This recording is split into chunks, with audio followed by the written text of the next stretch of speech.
থেকে পালিয়ে এসে ঘরের দরজা খুলতে অবাক। আরে আমি কি দেখতেছি? এটা কিভাবে সম্ভব, হ্যাঁ? এত বড় জিনিস তো আমি কখনো দেখিনি। সে দেখে নিজে, নিজে অনেক খুশি। আরে আমি তো ভাবতেও পারিনি আজকে যদি আমি স্কুল থেকে পালিয়ে না আসতাম তাহলে তো আমি এই জিনিসটা দেখতেই পারতাম না। যাই হোক মোটামুটি আমার খুব ভালোই লাগতাছে। আমি এখন কি করব?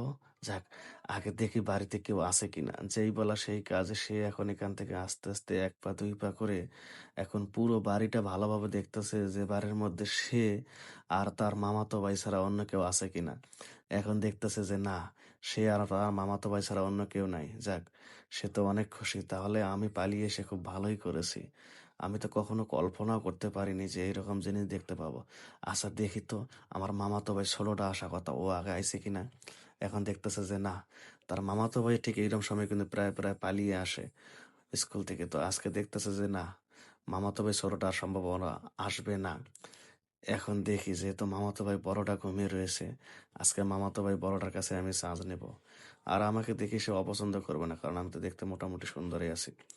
এখন এই দিকে যাওয়ার সময় সে ধারণা করতেছে আমার মামাতো ভাই ছোটটা, সে তো একটু পোংড়া বেশি, কারণ ও তো দেখা যায় ওই আমার মতো নকল চাবি ব্যবহার করে, যে কোনো সময় এও আসতে পারে। এই জন্য সে আগে ভালোভাবে দেখতেছে যে না, যাক আজকে আমার খুশি লাগতেছে যেহেতু ও নাই।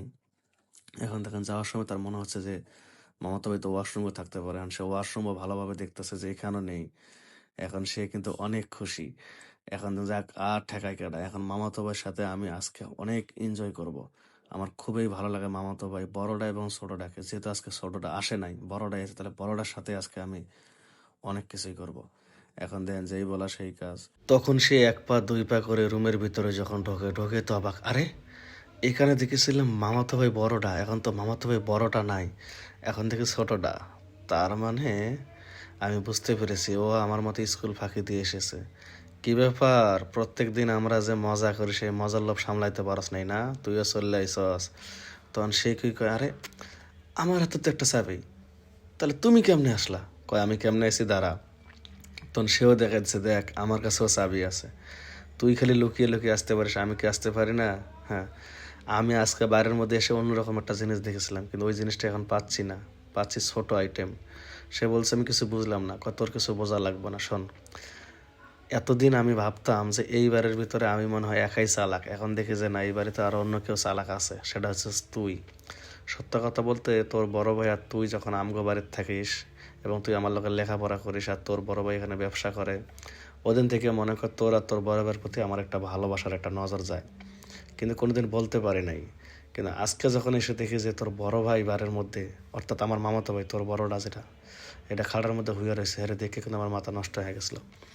কিন্তু এখন আমি বাড়ি ভালোভাবে চেকিং দিছি যে কেউ আছে কিনা। এখন চেকিং দিয়ে আইসা দেখি তোর বড় ভাই নাই, তুই শুয়ে রয়েছস। এখন একটা কাম কর, তুই আগে দেখ তোর বড় ভাই বাড়িতে আছে কিনা। যদি না থাকে তাহলে আমরা আজকে ওই প্রত্যেক দিন যা করি আজকে তাই করবো। দেখেন যেই বলে সেই কাজ। এখন সে কি করতেছে, বাধ্য ছেলের মতো সব দিকে চেকিং করতেছে এবং বাইরের বাইরেও দেখতেছে। কি ব্যাপার, আমার বড় বাড়ি তো দেখি না, হে বড় বাড়ি কোত্থেকে দেখলো। এখন দেখেন এইদিকে গিয়ে সে দেখতেছে যে তার বড় ভাই কই, সে না বড় বাড়ি তো পাইতাছি না, তাহলে ও কোথার থেকে দেখলো। এখন তার দেখি টয়লেটে আছে কিনা, সে টয়লেটের দিকে তাকাইলো না, এখন যাচ্ছে।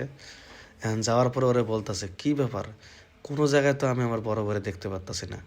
সে বলতেছে আমি বুঝতে পারছি তোর বোঝা লাগবে না, শোন তার মানে বাড়ি ফাঁকা, আয়, আর দেরি করিস না, তুই আর আমি, ঠিক আছে, একে একে দুই হয়ে যাই। যেই বলা সেই কাজ। এখন দেখেন ওরে বল তুই একটা সর, এখন আমার শুইতে দে। কবে আচ্ছা ঠিক আছে। বুঝতে তো পারছেন। এখন দেখেন এখন এই মেয়েটা কি করবে। মেয়েটা অনেক কিছু ভাবতেছে, ছেলেটা বলতেছে এই এটা তুই কি কাজ, এখন তুই আমার না অনেক সিনিয়র, আর তুই এই কথাটা আমার এমনি কইতেছিস, হ্যাঁ চুপ কর, মজা তুইও পাবি আমিও পাবি, এত কথা আজকের লেগে, সর আমার শুইতে দে। দেখেন যেই বলা সেই কাজ। এখন মেয়েটা গেল, এর মধ্যে দেখেন তার বড় ভাই কিভাবে সে উপস্থিত হয়। এই দেখেন সে বলছে আয় আমরা মজা করি। ছেলেটা বলতেছে আচ্ছা ঠিক আছে, মজা তো করবো। এই এর মধ্যে তার বড় ভাই এসে ডাকাডাকি শুরু করতেছে, বুঝছেন, কারণ তার বড় ভাই জানে যে এরা দুইজন নকল চাবি বানিয়েছে এবং স্কুল ফাঁকি দিয়ে দুইটা বাসার মধ্যে আসে। এই জন্য তাকে ধরার জন্য তার বড় ভাই কি করছে, আজকে আর বাজারে যায় নাই, না গিয়ে লুকিয়েছিল। এতক্ষণ কিন্তু তার ভাই এখানে ছিল, কিন্তু ওর শব্দ পেয়ে ওর ভাই এখান থেকে আড়ালে চলে যায়। এরা কিন্তু খুঁজে পায় না, কিন্তু ঠিকই ওর ভাই দরজার ফাঁকে আছে। এখন সব দিকে খুঁজতেছে। এখন সে তো ডাকতেছে এই সুমি, এই রাসেল দরজা খোল। এখন তো এরা অবাক হয়ে যাইতেছে, বুঝতে পারছেন? এখন দেখেন সে কি করতেছে, সুন্দর করে দরজাটা লাগিয়ে দেবে, এখন মনে বুঝাবে যে আমি রুমের ভিতরে একাই ছিলাম, বুঝতে পারছেন? তো এখানে মূলত বিষয়টা হচ্ছে কোনটা, এখানে হচ্ছে বয়সের দোষ। ভিডিওটা ভালো লাগলে শেয়ার দেবেন।